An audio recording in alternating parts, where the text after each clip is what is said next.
the whole world now knows what happened in Iran. The president of Iran and the foreign minister both died in a helicopter crash. And there are some speculation as to what had caused the crash.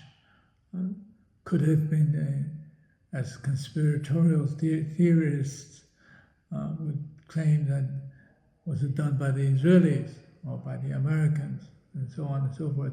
But it appears from all logic that it was indeed an accident, because most countries in the Middle East, maybe with the exception of the extremists in Israel, would not like to see further escalation of conflict and confrontation between Iran and the others, and Israel especially.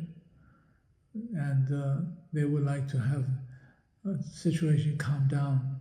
And for most of the Arab countries in the Gulf, the key is how to address the Gaza issue. And they would not like to see any other explosions occur that will complicate the situation substantially. The U.S. as well.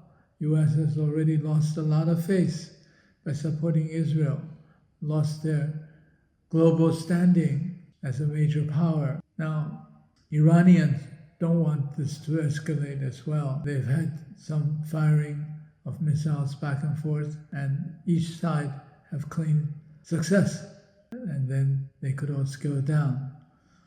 But I think one thing that we should look at is these helicopters were actually operated in the 1960s. We're talking about more than half a century old. And obviously, the sanctions against Iran have caused a lot of problems in terms of getting spare parts and service and maintenance for these helicopters. So to find these very old and probably not well-maintained helicopters in very bad weather is not a good idea.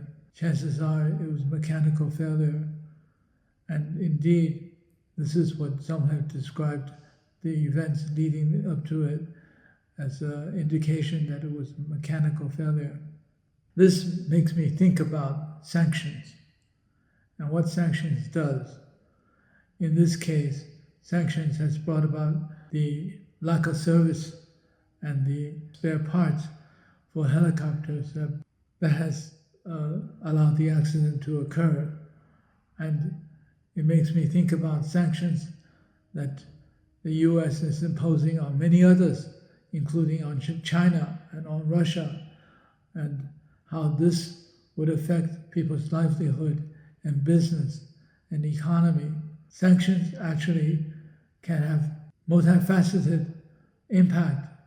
In this case, it led to the death of the president of the country, but it also has many other ramifications, which we see now in terms of impact on the economies of Russia and China, and of course Iran and Venezuela and many others who've been subject to the long arm of the U.S.